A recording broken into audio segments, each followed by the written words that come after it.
Hi and welcome to Lina's Kitchen. Today I'm going to share with you a really nice recipe for a superb carrot cake.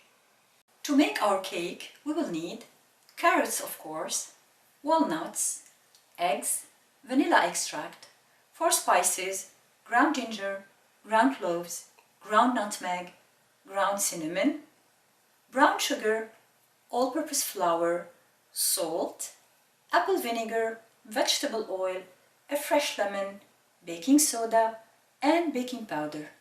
Preheat your oven at 350 Fahrenheit or 180 Celsius. Begin by beating the eggs. We will need 4 eggs. Add 1 teaspoon vanilla extract and mix. Measure 2 cups brown sugar and add to the eggs and vanilla. And mix. Look at this beautiful color. Let the eggs and sugar rest. Meanwhile, prepare the carrots. Peel and wash the carrots. We should have enough carrots to fill 3 cups of grated carrots. Grate the carrots rather coarsely. Grate enough carrots to fill 3 cups. Wash the grater and the tray. We're going to grate now the lemon for some zest. Use the fine side of the grater to grate the lemon. Come back to the eggs and sugar. The sugar has almost completely dissolved. Measure 1 cup vegetable oil and add to the eggs and sugar.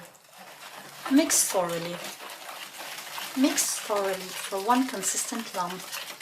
Now add the carrots and blend them gently into the mix. Again, let rest and prepare the dry ingredients. Now we will mix the dry ingredients.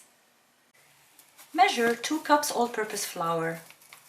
Add 1½ teaspoon cinnamon, ½ a teaspoon ground ginger, ½ a teaspoon cloves, ½ a teaspoon ground nutmeg, 2 teaspoons baking powder, ½ a teaspoon baking soda, ½ a teaspoon salt, and mix. Mix well. Also, meanwhile, cut the walnuts into small pieces.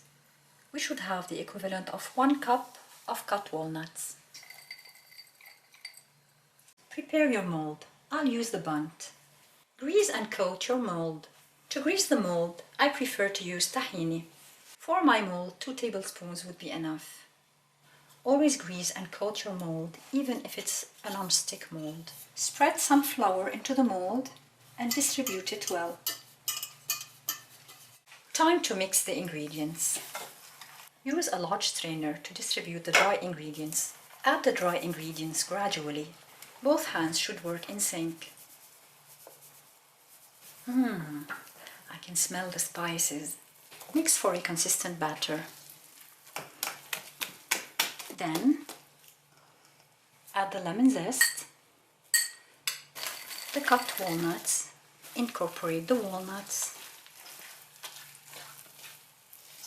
and the lemon zest, and last add 1 tablespoon apple vinegar and mix. Pour the batter into the mold and bake the cake on the middle rack. The cake is done. Immerse the bottom half of the mold in some fresh water. Use a non-sharp knife to liberate the size of the cake from the mold. Don't forget the inner part. Shake the cake upward to release it from the mold. Cover the mold and flip it. Flip it again and let it cool completely. Once the cake has completely cooled, flip it back on the serving dish. The carrot cake is very rich in flavor, so there's basically no need to glaze it with sugar as it's already sweet. Just a cup of tea or a cup of coffee would do.